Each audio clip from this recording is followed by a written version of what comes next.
നമുക്ക് ബാലിന്റെ ഗോമതിയുടെ നാളത്തെ നല്ലൊരു വിശേഷം കേട്ടാലോ. അങ്ങനെ നാളത്തെ വിശേഷത്തില് വീട്ടിലേക്ക് കയറി വന്ന ദേവി ഞെട്ടിത്തെരിച്ചിരിക്കുക. ദൈവമേ, തന്റെ പിറന്നാളാഘോഷം ഗംഭീരമാക്കാനായിട്ട് ഇവിടെ എല്ലാരും തീരുമാനിച്ചിരിക്കുന്നത്. തന്റെ ശരിക്കുള്ള പിറന്നാൾ ഇന്നല്ല. പക്ഷെ എന്ത് ചെയ്യാൻ പറ്റും? തന്റെ അച്ഛനെ രക്ഷിക്കാനായിട്ട് അമ്മയ്ക്ക് ആ കള്ളത്തരം പറയേണ്ടി വന്നു. തനിക്കിനിയിപ്പൊ ഇതോടെ ഇവരോടൊപ്പം നിന്നേ മതിയാവുള്ളൂ. അല്ലാതെ പിറന്നാൾ ഇന്നല്ലാന്ന് പറയാൻ പറ്റില്ല. ഉദയഭാനും ശ്രീകലയും വരെ വന്നിട്ടുണ്ടായിരുന്നു. അങ്ങനെ എല്ലാരും ശ്രീദേവിക്ക് ഹാപ്പി ബർത്ത്ഡേ വിഷ് ചെയ്യുകയാണ്. ആ സമയത്ത് ബാലൻ പറഞ്ഞു, ഇന്ന് എന്താണ് സന്തോഷമുള്ള ദിവസമാ.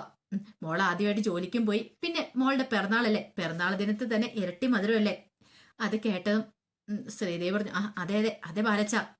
പിന്നീട് എല്ലാരും ആശംസയൊക്കെ പറഞ്ഞതിന് ശേഷം ഗോമതി പറഞ്ഞു, എന്നാ ഇനിയിപ്പം നമുക്ക് അടുത്ത ചടങ്ങിലേക്ക് കടക്കാം.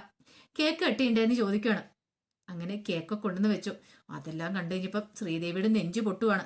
ദൈവമേ, തന്റെ ചതിയൊക്കെ ഇവര് മനസ്സിലാക്കിയിട്ടുണ്ട്. എങ്ങനെയായിരിക്കും ഇവർ ഇത്രയധികം തന്നെ സ്നേഹിക്കുന്നുണ്ട്. അതിനുശേഷം എല്ലാരും നോക്കി നിൽക്കെ അങ്ങനെ ശ്രീദേവി കേക്ക് കട്ട് ചെയ്തു. ആനന്ദിനും ബാലിനും ഗോമതിക്കും അങ്ങനെ എല്ലാവർക്കും കൊടുക്കുക. ആ സമയത്ത് മീനാക്ഷി വെച്ചു, അല്ല ഇന്ന് ആദ്യമായിട്ട് ദേവിയെടുത്ത് ജോലിക്ക് പോയതല്ലേ, എന്നിട്ട് എങ്ങനെ ഉണ്ടായിരുന്നു ജോലിയൊക്കെ? കുഴപ്പമില്ലായിരുന്നു, നല്ലതായിരുന്നു. അല്ലെങ്കിലും എനിക്കറിയാം എന്റെ ദേവിമോളെ എവിടെ ചെന്നാലും എല്ലാവർക്കും ഇഷ്ടപ്പെടും എന്ന് ശ്രീകല ഒരു നുണയും കൂടെ തട്ടിവിടുവാണ്. ഉദയഭാനു പറഞ്ഞു, ശരിയാ, എന്റെ മോളെ ഞങ്ങൾ അങ്ങനെയല്ലേ വളർത്തിയത്. പുകഴ്ത്താൻ പറ്റുന്നത്ര ദേവി അങ്ങോട്ട് പുകഴ്ത്തുവാണ്. ഈ സമയത്ത് ശ്രീദേവിക്ക് നല്ല ടെൻഷനായിരുന്നു. അപ്പോഴേക്കും ശ്രീദേവി പറഞ്ഞു, പിന്നെ ബാലിച്ച, എനിക്കൊരു കാര്യം പറയാനുണ്ട്. എന്താ? അല്ല, ഇവിടെ കുറെ പ്രശ്നങ്ങളൊക്കെ ഉണ്ടായല്ലോ എന്റെ അച്ഛനും അമ്മയും കാരണം. ബാലച്ചൻ എല്ലാവരുടെ മുന്നിൽ നാണം കെട്ടില്ലേ, അതിനു വേണ്ടിയിട്ട് ഞാൻ എല്ലാവരുടെയും മുന്നിൽ വെച്ച് ബാലച്ചനോട് ഞാൻ ക്ഷമ ചോദിക്കുക. എന്തിന് ദേവമോൾ എന്തിനാ എന്നോട് ക്ഷമ ചോദിക്കുന്നേ? അതിന്റെ കാര്യമൊന്നുമില്ല. ഇനിയിപ്പൊ ആ ഒരു പ്രശ്നം നമുക്ക് ഇവിടെ എടുത്തിരണ്ട. അല്ലെങ്കിലും എല്ലാ പ്രശ്നത്തിനും ഒരു പരിഹാരമോ അല്ല. ഉദയഭാനു സാർ ഒരു തെറ്റും ചെയ്യാതെ അല്ലേ ഇന്നലെ എല്ലാവരുടെ മുന്നിൽ വെച്ച് അപമാനിക്കപ്പെട്ടത്. ഇനിയിപ്പൊ അതിന് നമുക്കൊരു പരിഹാരം ഉണ്ടാക്കണമല്ലോ. ഇനിയിപ്പൊ അങ്ങനെയൊന്നും ഉണ്ടാകത്തില്ല. അതിന് വേണ്ടിയിട്ട് ഞാൻ ഇനിയിപ്പോ ഇവിടെ CCTV പിടിപ്പിച്ചു വെച്ചിട്ടുണ്ട്. ഇനി ഈ വീട്ടിൽ എന്ത് നടന്നാലും വീണ്ടും പുറത്ത് നടന്നാലും എല്ലാരും അറിയും. ഇത് കേട്ടതും ഉദയഭാനും ശ്രീകലയും ഒന്ന് ഞെട്ടി. CCTVയോ? അതെ ഉദയഭാനു സാറേ, ഞാൻ തീരുമാനിച്ചു കഴിഞ്ഞു. ഇന്നലെ CCTV ഉണ്ടായിരുന്നെങ്കിൽ ഈ കുഴപ്പങ്ങളൊന്നും സംഭവിക്കില്ലായിരുന്നു. ഉദയഭാനു സാറ് അങ്ങോട്ടേക്ക് പോയത് എന്ത് കാരണത്താലെന്ന് എല്ലാവർക്കും മനസ്സിലായാലും. അതുകൊണ്ടല്ലേ അതൊന്നും ഒരു CCTV ഇല്ലാത്തോണ്ടല്ലേ ഈ പ്രശ്നങ്ങളൊക്കെ ഉണ്ടായത്. പക്ഷേങ്കില് അത് കേട്ട് കഴിഞ്ഞപ്പോ ഞെട്ടിയ ഒരാളും കൂടെ ഉണ്ടായിരുന്നു. അനുശ്രീ ഇടയ്ക്കിടയ്ക്ക് മുറ്റത്ത് പോയിന്ന് അങ്ങോട്ടേക്ക് നോക്കുന്ന അലോകിനെ വിളിക്കുന്ന. ഇനിയിപ്പോ CCTV ഉണ്ടെങ്കിൽ മുറ്റത്ത് പോയിന്ന് ഫോൺ ചെയ്യാൻ പോലും പെട്ടല്ലോ ഭഗവാനെ, എന്ത് ചെയ്യണമെന്ന് അറിയത്തില്ല. ഏത് സമയത്താണോ എന്തോ. ആ സമയത്ത് ശ്രീദേവിയുടെ നെഞ്ചു കത്തി. CCTV ഇല്ലാത്ത ഭാഗ്യം ഇന്നലെ ഉണ്ടായിരുന്നെങ്കിൽ തന്റെ അച്ഛന്റെ കള്ളത്തരങ്ങളൊക്കെ എപ്പോഴേ പുറത്തു വന്നേനം. ഇനിയിപ്പോ ഒരു കള്ളത്തരം പറ്റില്ല. ഇനിയിപ്പോ ഒരു കള്ളൻ പോയിട്ട് ആർക്കും ഇവിടെ കയറാൻ പോലും പറ്റില്ല. അങ്ങനെ കയറിട്ടുണ്ട് കയ്യോടെ പിടികൂടും. ഇനിയിപ്പോ എന്ത് ചെയ്യണമെന്ന് പോലും അറിയത്തില്ല. തന്റെ കാര്യത്തിൽ ഏകദേശം തീരുമാനമായെന്ന് മനസ്സിലായി. പിന്നീട് കേക്കൊക്കെ കട്ട് ചെയ്തതിന് ശേഷം ഉദയഭാനും ശ്രീകലയും കൂടെ എന്ത് ചെയ്യുവാണ്, ഒരു ചെറിയ ബോക്സ് എടുത്തു. ആ ബോക്സിനകത്തുനിന്ന് ഒരു നെക്ലേഴ്സ് എടുക്കുകയാണ്. നെക്ലേഴ്സ് എടുത്തിട്ട് പറഞ്ഞു, ഇത് ഞങ്ങളുടെ ബർത്ത്ഡേ ഗിഫ്റ്റ് ആണ് മോൾക്ക് വേണ്ടിയിട്ട്. ഇതും കൂടെ കണ്ടു കഴിഞ്ഞപ്പോഴത്തേന് ശ്രീദേവിയുടെ നെഞ്ചു കത്തി. ഇവരെന്തിനുള്ള പുറപ്പാടാന്ന് അറിയത്തില്ല. ഇനി അടുത്ത നാണക്കേണ്ടുള്ള പുറപ്പാടാന്ന് തോന്നുന്നു. അവളുടെ ഗോൾഡ് കവറിങ് എല്ലാം കൂടെ കൊണ്ടുവരുവാണ്. ഇതെങ്ങാൻ പിടിക്കപ്പെട്ട അതോടുകൂടി തീർന്നു. അങ്ങനെ തങ്ങള് വലിയ കുടുംബത്തിലാണല്ലോ, അപ്പൊ അതനുസരിച്ച് വെള്ളം ചെയ്യാനെന്നുള്ള രീതിയിലാണ് അതൊക്കെ കൊടുക്കുന്നത്. ദേവിയാണെങ്കിൽ സന്തോഷം അഭിനയിച്ചാ നിൽക്കുന്നത്. അതിനുശേഷം ഗോമതി എന്ത് ചെയ്തു, ഗോമതി ബാലനും കൂടെ ചേർന്നിട്ട് ഒരു കവർ കൊടുക്കുവാണ്. ഇത് ഞങ്ങളുടെ ഗിഫ്റ്റ് എന്നും പറഞ്ഞുകൊണ്ട് അങ്ങനെ ദേവിയെ ചേർത്ത് പിടിച്ച് ഉമ്മയൊക്കെ വെക്കുന്നുണ്ട്. ദേവിക്കാണെ നെഞ്ചി ചുട്ടു പൊള്ളുക. താൻ കാണിക്കുന്ന ചതി. എല്ലാവരും ഓരോരോ ഗിഫ്റ്റ് കൊടുത്തു. അതിനുശേഷം ദേവി അതൊക്കെ ആയിട്ടും കൂടെ മുറിയിലേക്ക് പോവാണ്. അപ്പോഴേക്കും ഗോമതി പിടിച്ചു പറഞ്ഞു, മോള് പോയി ഫ്രഷ് ആയിട്ട് വാ. രാവിലെ തൊട്ട് സ്കൂളിലൊക്കെ പോയി മടുത്ത് വന്നല്ലേ. അപ്പോഴേക്കും അമ്മ ചായയൊക്കെ എടുത്ത് വെക്കാം. മുറി ചെന്ന് കഴിഞ്ഞപ്പോ ദേവിക്ക് എന്ത് ചെയ്യണം നിർത്തില്ല. അപ്പോഴേക്കും ആനന്ദ് വന്നിട്ട് പറഞ്ഞു, എന്നാലും ഞാൻ ഇത്രയ്ക്ക് പ്രതീക്ഷയില്ല കേട്ടോ. അച്ഛനും അമ്മയും എല്ലാവരും അതിഗംഭീരമായിട്ടല്ലേ ദേവിയുടെ പിറന്നാള് ആഘോഷിക്കാനായിട്ട് തീരുമാനിച്ചു തന്നെ. ഈ സമയത്ത് ശ്രീദേവി പറഞ്ഞു, ശരിയാ, എനിക്കും വല്ലാത്തൊരു സർപ്രൈസ് ആയിപ്പോയി. അല്ല, നിന്റെ അച്ഛനും അമ്മയും വരുമെന്ന് പോലും ഞാൻ പ്രതീക്ഷിച്ചില്ല. അത് ശരിയാ ആനന്ദേട്ടാ, ഞാൻ ഓർത്ത കാര്യമല്ലിത്. പക്ഷെ എല്ലാം പെട്ടെന്നായി പോയില്ലേ. പിന്നീട് ശ്രീദേവി പറഞ്ഞു, ഞാനൊന്ന് ഫ്രഷ് ആയിട്ട് വരട്ടെ. അപ്പോഴേക്ക് ഉദയഭാനും ശ്രീകലയും കൂടെ അങ്ങോട്ടേക്ക് വന്നു. ആ സമയം ആനന്ദ് പറഞ്ഞു, നിങ്ങൾ സംസാരിച്ചിരിക്കുക, ഞാനിപ്പോൾ വരാമെന്ന് പറഞ്ഞ് അങ്ങോട്ടേക്ക് ഇറങ്ങിപ്പോയി. അങ്ങനെ അവർ മുറിയിലേക്ക് കയറി കഴിഞ്ഞപ്പോഴത്തേനും ശ്രീദേവിക്ക് നല്ല ദേഷ്യമായി. ശ്രീദേവി വെച്ചു, നിങ്ങളിത് എന്ത് പരിപാടിയാ കാണിക്കുന്നേ? വീണ്ടും എന്നെ ചതിക്കുഴിയിലേക്ക് തള്ളിയിടുവാണോ? അല്ല, എന്താ മോളെ അതങ്ങനെ? അല്ല പിന്നെ നിങ്ങൾ ഇനി എന്നെ ഒന്നുകൂടെ ഇനിയിപ്പോൾ എല്ലാവരും മുന്നിൽ നാണം കെടുത്തുവോ? നിങ്ങൾ എന്തിനാ ഇതൊക്കെ വലിച്ചു വരി കിട്ടി ഇങ്ങോട്ട് വന്നേ?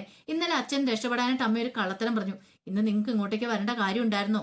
എടി മോളെ, ഞങ്ങൾ ഇങ്ങോട്ടേക്ക് വന്നില്ലെങ്കിൽ പിന്നെ നിന്റെ ആ ബാലനും കോമതിക്കും ഒക്കെ സംശയം തോന്നൂലേ? അതുകൊണ്ട് മാത്രമാ വന്നേ. അവര് വിളിച്ചു പറഞ്ഞിട്ടുണ്ടായിരുന്നു വരണമെന്ന്. വരാതിരിക്കാൻ പറ്റുമോ? എന്തെങ്കിലും കള്ളത്തരം പറഞ്ഞ് ഒഴിവായി പോരായിരുന്നോ? എന്ത് കള്ളത്തരം? അമ്മേ, എന്റെ പിറന്നാളല്ല ഇന്നെന്നുള്ള കാര്യം അമ്മയ്ക്ക് നന്നായിട്ടറിയാം. ഇനിയിപ്പൊ എന്റെ പിറന്നാള് വേറൊരു ദിവസം ഒന്ന് അറിഞ്ഞു കഴിഞ്ഞാലോ? എടി, അത് അറിയുമ്പോഴല്ലേ. അത് നീ കാര്യമായിട്ട് എടുക്കണ്ട. അതിപ്പോ ആരും കണ്ടുപിടിക്കാൻ പോകുന്നില്ല. പിന്നെ നീ സ്കൂളിൽ പോയിട്ട് എങ്ങനെ ഉണ്ടായിരുന്നു? ഓ, തലനാഴിരിക്കാൻ രക്ഷപ്പെട്ടത്. അതിനെക്കുറിച്ച് കൂടുതലൊന്നും പറയാതിരിക്കുന്ന ഭേദം. ഞാൻ നിന്ന് ഒരുങ്ങുമായിരുന്നു. നിങ്ങൾക്കത് വല്ലതും അറിയണോ? ഇനിയിപ്പോ എത്ര ദിവസം അവിടെ തുടരാൻ പറ്റുമെന്ന് എനിക്കറിയില്ല. എന്റെ ചതി മൊത്തം ആ സ്കൂളിലുള്ളവരറിയും. പ്രിൻസിപ്പാൾ അറിഞ്ഞു കഴിഞ്ഞാൽ ഉറപ്പായിട്ടും ബാലച്ചൻ അറിയും. പിന്നെ എനിക്ക് തല ഉയർത്തി പിടിച്ച് നടക്കാൻ പറ്റില്ല. അല്ല, നിങ്ങൾക്കിത് വല്ലതും അറിയണോ? എടി മോളെ, ഞാൻ പറഞ്ഞല്ലോ, തൽക്കാലത്തേക്ക് എത്ര ദിവസം പോകാൻ പറ്റുമെങ്കിൽ അത്രയും ദിവസം അങ്ങോട്ടേക്ക് പോ. പിന്നത്തെ കാര്യം നമുക്ക് പിന്നെ എന്താ വെച്ചാൽ തീരുമാനിക്കാം.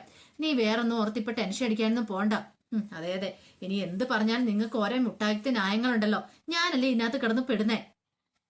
ഒരു കാര്യം ഞാൻ പറഞ്ഞേക്കാം, ഇനി ഇതുപോലെ കള്ളത്തരം കാണിച്ചുകൊണ്ട് വരാനാണെങ്കിൽ നടക്കില്ല. പിന്നെ CCTV പിടിപ്പിച്ച കാര്യം അറിയാലോ. ഇനി ഇവിടുത്തെ ഒരഭ്യാസം നടക്കത്തില്ല. മര്യാദയ്ക്ക് ഇരിക്കുവാണെങ്കിൽ അതേ കാലം പിടിച്ചു ഇന്ന് പോകാനായിട്ട് പറ്റും. അല്ലെങ്കിലുണ്ടല്ലോ ഉറപ്പായിട്ടും കള്ളത്തരം പിടികൂടും. ആ സമയം ഉദയഭാനു പറഞ്ഞു, അതാ ഇനി ഒരു പേടി. ഇനിയിപ്പോ എന്ത് ചെയ്യണം? അതാ എന്ത് ചെയ്യണമെന്ന് എനിക്കും അറിയത്തില്ല. ഒരു കാര്യം പറഞ്ഞാൽ എത്രയും പെട്ടെന്ന് തന്നെ എന്റെ സർട്ടിഫിക്കറ്റ് കാര്യത്തിൽ ഒരു തീരുമാനം ഉണ്ടായിക്കണം. അടുത്ത ദിവസം കൊടുക്കണമെന്നാ പറഞ്ഞിരിക്കുന്നത്. ഞാൻ നോക്കട്ടെ മോളെ എന്നൊക്കെ പറഞ്ഞുകൊണ്ട് ഉദയഭാനു ശ്രീകലയും കൂടെ കുറച്ച് സമയം കൂടെ സംസാരിച്ച് ഇരുന്നതിന് ശേഷം ആഹാരം കഴിച്ചിട്ടാണ് പിന്നീട് പോകുന്നത്.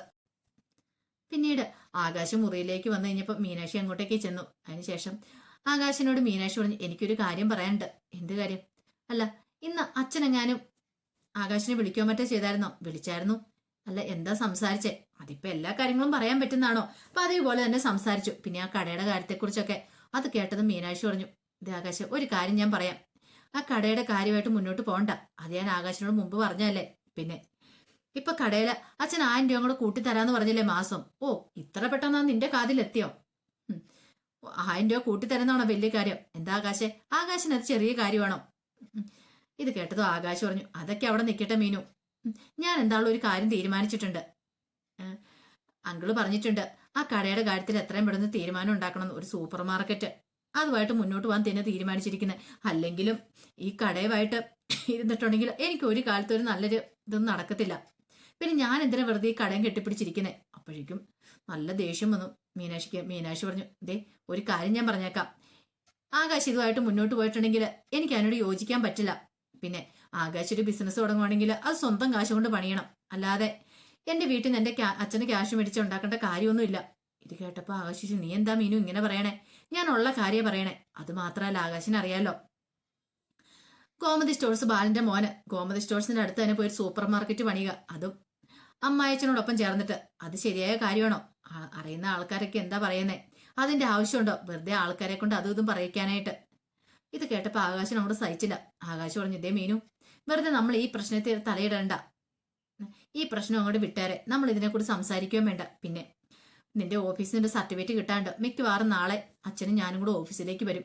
അത് കേട്ടപ്പം മീനു പറഞ്ഞു, സർട്ടിഫിക്കറ്റിന് വാ, നോക്കട്ടെ, അപ്പൊ നമുക്ക് കാണാന്ന് പറയണം. ആകാശ് പറഞ്ഞു, അതൊന്നും പറഞ്ഞിട്ട് കാര്യമില്ല. സർട്ടിഫിക്കറ്റ് കിട്ടിയാലോ ഇനി അവിടെ കട തുടങ്ങാനായിട്ട് പറ്റുള്ളൂ എന്ന് പറഞ്ഞപ്പോൾ മീനാക്ഷി ഒന്നും മിണ്ടിയില്ല. മീനാക്ഷിക്ക് നല്ല ദേഷ്യവും കാര്യങ്ങളൊക്കെ ഉണ്ടായിരുന്നു. അല്ലെങ്കിൽ തന്നെ ആകാശ് ഇതുമായിട്ട് മുന്നോട്ട് പോകുന്നതിനോട് താല്പര്യമില്ലായിരുന്നു. ഈ സമയത്ത് ആകാശ് പറഞ്ഞു, അതെ, ഞാൻ നിനക്കൊരു സർപ്രൈസ് കൊണ്ടുവന്നിട്ടുണ്ടെന്ന് പറയാ. എന്ത് സർപ്രൈസ്? അതൊക്കെ ഉണ്ട് എന്നും പറഞ്ഞുകൊണ്ട് എന്ത് ചെയ്യണം, അവിടെ ഒളിപ്പിച്ചു വെച്ചിരുന്ന ബാഗ് എടുക്കുവാണ്. അപ്പോഴേക്കും മീനാക്ഷി ചോദിച്ചു, ഇതാണോ സർപ്രൈസ്? എന്താ നിനക്ക് ഇഷ്ടപ്പെട്ടില്ലെന്ന് ചോദിക്കണം. അപ്പോഴേക്കും മീനാക്ഷി പറഞ്ഞു, ഇഷ്ടപ്പെടുകയൊക്കെ ചെയ്തു, പക്ഷെ ഒരു കാര്യമുണ്ട്, ഇതുപോലെയുള്ള സർപ്രൈസ് ഒക്കെ ഞാൻ സ്വീകരിക്കണമെങ്കിൽ ഞാൻ പറയുന്ന കാര്യം കൂടെ അനുസരിക്കണം. അറിയാലോ, ആകാശ കടയുടെ കാര്യമായിട്ട് മുന്നോട്ട് പോകരുത്. അങ്ങനെയാണെങ്കിൽ മാത്രം എനിക്ക് ഇങ്ങനെയുള്ള സർപ്രൈസും കാര്യങ്ങളൊക്കെ മതി. പിന്നെ ഞാൻ പറഞ്ഞിട്ടല്ലേ ആകാശ് അറിഞ്ഞത് ഈ ബാഗിന്റെ കാര്യങ്ങളും മറ്റുമൊക്കെ. ഇത് കേട്ടപ്പോ ആകാശ് പറഞ്ഞു, മീനു, നീ പറയുന്നൊന്നും എനിക്ക് അംഗീകരിക്കാൻ പറ്റുന്ന കാര്യമല്ല. എന്താണെങ്കിലും നിന്റെ അച്ഛനുണ്ടല്ലോ, നിന്റെ അച്ഛൻ പറയുന്ന കാര്യങ്ങൾ എനിക്ക് അംഗീകരിക്കാൻ പറ്റുള്ളൂ. കടയുടെ കാര്യമായിട്ട് ഞാൻ മുന്നോട്ട് പോകും എന്നും പറഞ്ഞുകൊണ്ട് ഒന്നും രണ്ടും പറഞ്ഞ് അവർ അങ്ങോട്ടും ഇങ്ങോട്ടും വാക്ക് തർക്കമായി. അവസാനം മീനാക്ഷിക്ക് ദേഷ്യം വന്നു. മീനാക്ഷി പറഞ്ഞു, അങ്ങനെയാണെങ്കിൽ ആകാശ് കൊണ്ടുതരുന്ന ബാഗും എനിക്ക് വേണ്ടെന്ന് പറഞ്ഞിട്ട് ബാഗ് ഇങ്ങോട്ടേക്ക് എടുത്തിട്ടു, ആ കട്ടിലേക്ക് എറിഞ്ഞിട്ടു. ഓഹോ, അപ്പൊ നിനക്ക് ഞാൻ കൊണ്ടുതരുന്ന ഒരു സാധനം വേണ്ടല്ലേ? വേണ്ട, "ഹ, ആകാശിന് ഞാൻ പറയുന്ന അനുസരിക്കാൻ പറ്റിയില്ലെങ്കിൽ പിന്നെ ആകാശ് എന്തിനാ എനിക്കിതൊക്കെ വാങ്ങിക്കൊണ്ട് തരുന്നേ?" എന്ന് പറഞ്ഞ് ദേഷ്യപ്പെട്ട് അങ്ങോട്ടേക്ക് ഇറങ്ങിപ്പോയി. ആകാശിന് എന്ത് ചെയ്യണമെന്ന് അറിയത്തില്ല. കാരണം ആകാശിന്റെ മനസ്സിൽ ഇപ്പോഴെങ്ങനെ സൂപ്പർ മാർക്കറ്റ് തുടങ്ങിയാൽ മതിയാവുള്ളൂ. കാരണം തനിക്ക് ഒരു കടയുടെ ഓണറായിട്ടിരിക്കണം. ഇത്രയും കാലം കടയിൽ എടുത്തു കൊടുക്കാനായിട്ടല്ലേ നിന്നെ. പക്ഷെ ഇനി അങ്ങനെ പോരാ. എടുത്തു കൊടുക്കാൻ നിന്നിട്ട് കാര്യമില്ല. നല്ല രീതിയിൽ തന്നെ തനിക്ക് ജീവിക്കണം എന്നൊരു ചിന്ത മാത്രമേ ഇപ്പം മനസ്സിലുള്ളൂ. ആ സമയത്ത് മിത്ര എന്ത് ചെയ്തു? കിടക്കാനായിട്ട് മുറിയിലേക്ക് വരുവാണ്. ആര്യൻ എന്ത് ചെയ്യും? ഫോണിലൊക്കെ നോക്കിക്കൊണ്ടിരിക്കുകയാണ്. അപ്പൊ ആര്യനോട് പറഞ്ഞു, "അല്ല ആര്യ, ആര്യം കിടക്കണില്ലേന്ന് ചോദിക്കുക. നീ കിടന്നോ, ഞാൻ കുറച്ച് കഴിഞ്ഞിട്ട് കിടന്നോളാം." "അല്ല, നിനക്ക് പഠിക്കാനൊന്നും ഇല്ലെന്ന് ചോദിക്കുക. എന്താണെന്നറിയത്തില്ല, നല്ല തലവേദന ഉണ്ട്, ഞാൻ കിടക്കട്ടെ എന്ന് പറഞ്ഞുകൊണ്ട് മിത്ര അങ്ങോട്ട് കിടന്നു. ആ സമയത്ത് ആര്യ ഫോണിനകത്തൊക്കെ നോക്കുകയാണ്. ആര്യന്റെ മനസ്സിൽ ഒരു ചിന്ത മാത്രമേ ഉള്ളൂ, മിത്രയെ എത്രയും പെട്ടെന്ന് തന്നെ പഠിപ്പിച്ച് ഒരു IAS കാരിയാക്കണം. ആ ഒരു ചിന്ത മാത്രം. ഇനിയിപ്പോൾ ആ ലക്ഷ്യത്തിലേക്കുള്ള ഇനിയിപ്പോൾ അവൾക്ക് വേണ്ടുന്ന കാര്യങ്ങളൊക്കെ താൻ ചെയ്തു കൊടുക്കണം. അങ്ങനെ ഫോണിനകത്തൊക്കെ ഇങ്ങനെ സെർച്ച് ചെയ്യുവാണ്, എന്തൊക്കെ ചെയ്യണം ഏതൊക്കെ ചെയ്യണം എന്നൊക്കെ ഉള്ളത് ഇങ്ങനെ. കാരണം കുറെ ക്ലാസ്സുകളും കാര്യങ്ങളൊക്കെ ഉണ്ട്. ഇപ്പം അവൾക്ക് താൻ പ്രത്യേകിച്ച് വേറെ ട്യൂഷനും കാര്യങ്ങളൊന്നും കൊടുക്കുന്നില്ല, അതിനൊന്നും വിടുന്നില്ല. അതിനുള്ള ക്യാഷും കാര്യങ്ങളൊന്നും കയ്യിലില്ല താനും. അങ്ങനെ മിത്രയെ ഒരു IAS കാരിയാക്കാൻ വേണ്ടിയിട്ട് ആര്യൻ രാത്രി ഉറക്കളച്ചിരുന്നിട്ട് അതിന്റെ ആ കാര്യങ്ങളൊക്കെ നോക്കുകയാണ്. എന്ത് ചെയ്യണം, എങ്ങനെ ചെയ്യണം, എങ്ങനെയൊക്കെ ചെയ്താലാണ് മിത്രയ്ക്ക് പഠിക്കാനായിട്ട് സാധിക്കുന്നതെന്നൊക്കെ ചിന്തിച്ചിരിക്കുകയാണ്. ആ സമയത്ത് മിത്ര നല്ല ഉറക്കത്തില. മിത്ര ഇതൊന്നും അറിയുന്നുണ്ടായിരുന്നില്ല. ആ സമയത്ത് അനുസരയുടെ മനസ്സിൽ വല്ലാത്ത ടെൻഷൻ. ദൈവമേ, ഇനി നാളെ മുതൽ എന്ത് ചെയ്യും? പുറത്തിറങ്ങി ഒന്ന് പുറത്തേക്ക് നോക്കാൻ പോലും പറ്റില്ല. ആ ലോകിന് ഫോൺ വിളിക്കാന്ന് വെച്ചാൽ പുറത്തിറങ്ങി വിളിക്കാനും പറ്റില്ല. അകത്ത് വെച്ച് വിളിച്ചിട്ടുണ്ടെങ്കിൽ അത് അമ്മ കേൾക്കുകയും ചെയ്യും. ഇനി പണ്ടത്തെ പോലെ വിളിയും കാര്യങ്ങളൊന്നും വേണ്ടെന്ന് ആ ലോക് പറഞ്ഞിരിക്കുന്നത്. പക്ഷെ ഒന്ന് കാണാനെങ്കിലും പുറത്തിറങ്ങാന്ന് വെച്ചാൽ CCTV ഉള്ളതുകൊണ്ട് അമ്മ അത് ശ്രദ്ധിക്കുകയും ചെയ്യും. ആകെപ്പാടെ പെട്ടുപോയൊരവസ്ഥ. ഇനി എന്ത് ചെയ്യണമെന്ന് അറിയത്തില്ല. അലോകിനെ കാണാതിരിക്കാനും പറ്റില്ല. ഇനി കാണാനായിട്ട് പോയിട്ടുണ്ടെങ്കിൽ അത് കൈയോടെ പിടികൂടുകയും ചെയ്യും. പണ്ടത്തെ പോലെ ഒരു കളി നടക്കില്ലെന്ന് മനസ്സിലായി. അപ്പൊ അതിന്റെ വിശേഷങ്ങളൊക്കെ കാണാൻ പോകുന്നത്. ആ വിശേഷങ്ങളൊക്കെ നമുക്ക് എല്ലാവർക്കും കാത്തിരിക്കാട്ടോ. ഒരിക്കൽ കൂടി എല്ലാവർക്കും ശുഭരാത്രി നേർന്നുകൊണ്ട് നിർത്തുന്നു.